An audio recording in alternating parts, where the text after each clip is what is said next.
I wanted to go over a few key points for those of you that are going to be looking to address your Google business profile, specifically moving the location of your business profile on Google. And this, of course, isn't going to apply to those of you that are just like pest control business owners, like I know a lot of the people that watch my content are.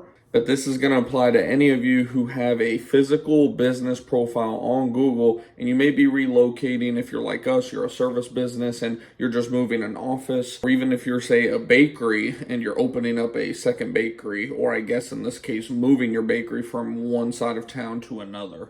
This is something that is very, very touchy within Google's system, so you have to do everything that we're going to talk about, and some of it may seem redundant, but trust me, redundancy is actually good and what Google wants to see. So before you even get started going into your Google business profile and editing your address, there's a few things, like we said, that you need to do. First and foremost, what you're going to want to do is update your business address with things like the IRS, your Secretary of State's office. If you're in Texas like I am, this is going to be through the Texas State Comptroller website. Super easy to do. But check your Secretary of State website. They make it pretty easy. Usually there's a search bar and you can type in how to update my business address and it'll walk you through like step by step how to do that. Once you get all the important stuff, you know, if you have a business credit with like Dun & Bradstreet or whatever the heck the name of it is, once you get all the important stuff updated, then we're going to want to go ahead and update all of the big boy stuff, like, you know, in terms of the directories is what they're called, like your Facebook address, your Yelp address, all these different directories that you're in. Most of them are going to be free, but any directory whatsoever that you're listed in, the more the better. But go ahead and update the most important ones. If you want to, you know, kind of expand on top of the ones that you know off the top of your head, which are usually like 5 to 10 of them, go ahead and Google your business. Like actually go on Google, type in, you know, in our case, it was Preferred Pest Management, and just see that first page or two, all the different websites that, you know, pop up. Like one for us was like MapQuest and I think Waze and Apple and all these other things. Make sure that you update at least the most important ones that are showing up within that first page or two of Google. It usually takes, you know, give or take an hour to do this. Some are a little bit easier than others. You can use services for this as well. There's like SEO companies that will actually go in and list your business or update your business address for like 75 or 100 or 50 or however many locations you want to pay for. From what I understand, it's usually anywhere between $100 to $300. So if it's something that, you know, you just think you don't have the time for or you're not technical enough to do it, just go to one of these. The one that I would suggest is Bright Local. We've used them in the past. We use Local Falcon now, but Local Falcon doesn't have that service, so we were looking at using Bright Local for that. I ended up just doing most of it myself. I'll probably pay them to go ahead and update that at some point, but in the meantime, we just did it ourselves. Now, after that, you would think, okay, Griffin, I got everything updated, right? You know, my insurance, my state documents, my federal documents, all of these directories. I can go ahead and do it, right? Pump the brakes, because a lot of these directories, they want to confirm it. They may send you an email, they may call you, you know, there's some type of verification process to make sure that you are the right person and that just not some random person hacked your account and is trying to mess with your business information, right? So wait a couple days. You know, the rule of thumb is about 3 business days. So if you start on a Friday, wait till like Tuesday, Wednesday before doing it. If you do it on a Monday, wait till like maybe Wednesday through Friday, somewhere around there. And then once you see that everything's kind of updated for the most part, then you can go ahead and do your update on Google. Now for the fun stuff, when it comes to the update on Google. Now, there are instances, we've had both of them because we moved our address just over a year ago and then we just updated it literally within the last week or two. When we updated it about a year ago, literally it was super easy. I don't know if it was because we were only moving like 1 to 2 miles away from our previous address, same city, same zip code, everything, or what, but it was super easy. Literally within minutes, the update was approved, it went live, everything just went smoothly, no issues whatsoever. And the second time when we moved just recently, about a week or two ago,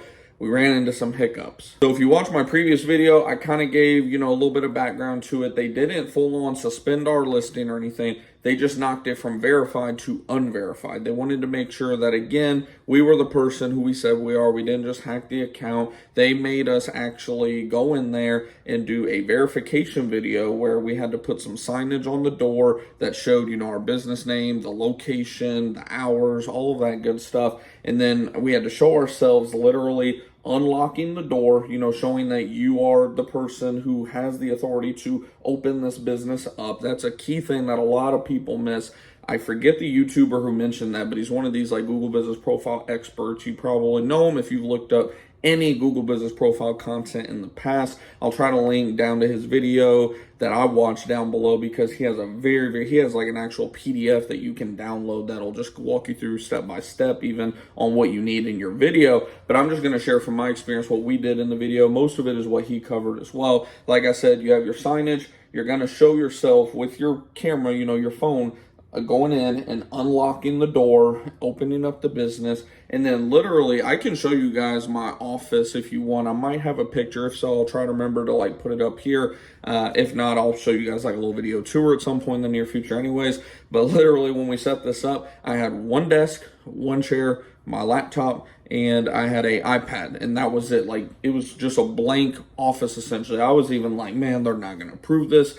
But I was very thorough with what I did. So I opened the door, showed that, I have the authority to open this business up.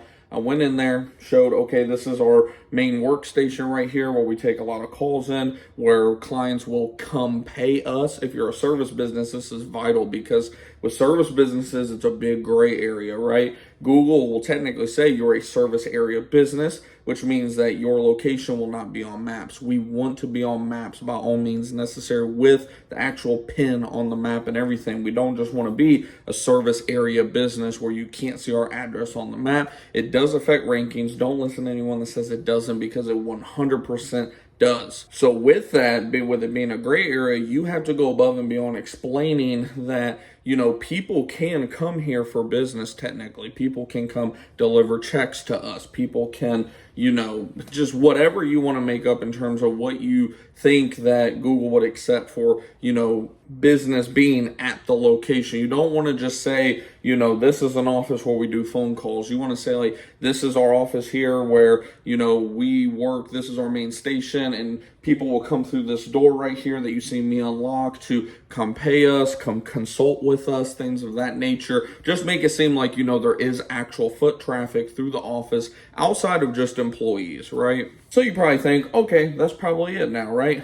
Nope. Next thing we need to do is we went over to our desk, and we actually showed where, one, we're connected to internet. It shows that we didn't just randomly, hop in this empty vacant office space or anything like that. We showed we had internet service, and that we were actually pulling up our Stripe account. You want to have things hidden and whatnot. A lot of our stuff is autofill anyway, so there wasn't anything shown other than like my email address. But we showed ourselves logging into Stripe, just again showing more authority that who's going to have access to your Stripe account, unless if you have, of course, like a CFO or somebody like that, right?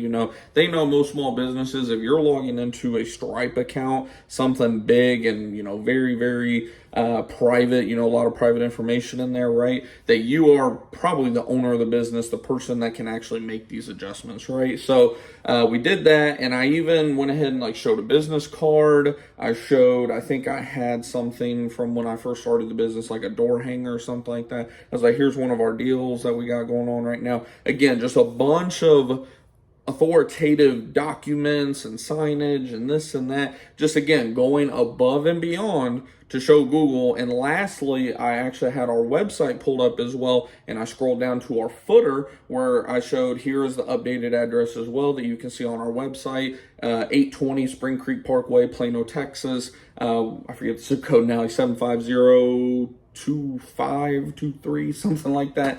So many zip codes in the Plano, Texas area, but showed them that address. Again, just going above and beyond in this video. Now keep in mind, I got all this done in about 90 seconds. I think the video was about 1:35. And the rule of thumb is you want to keep it less than 2 minutes, and ideally less than 90 seconds. A lot of people within the last year have said that, they needed to keep it under a minute. But then as of late, I saw some people were saying that they were getting away with up to 2 minutes. So my rule of thumb was I'm going to keep it around 90 seconds. And we had it right at 95 seconds, like 1:35, 1:37, something like that. It took forever. It took like 5 minutes to upload.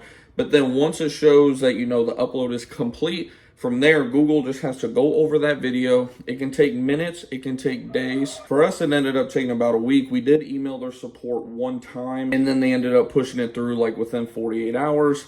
And our business address is now up and live. So hopefully that did give you guys a lot of information about getting your Google business profile updated. If you have any questions, suggestions, anything like that, feel free to let us know in the comments down below. I try to be super responsive in there. And of course, if you have any other questions whatsoever, post them in the comments as well. If you don't know who I am, of course, my name is Griffin Thomas. I own a pest control business specifically in the Dallas, Texas area, Preferred Pest Management. We've been in business already going on 4 years now, and I just document my overall business journey for you guys. That way you can learn from my mistakes, my successes, all that good stuff. And yeah, I just document all that for you guys. If you're not in our free groups, by the way, Discord, Facebook, all that, they're in my LinkTree, which is in the description box down below. And those are usually the easiest way to get a hold of me. So I hope you guys did like and appreciate this video. If you did, please share it with somebody, like it, all that good stuff. And I'll see you guys in the next one.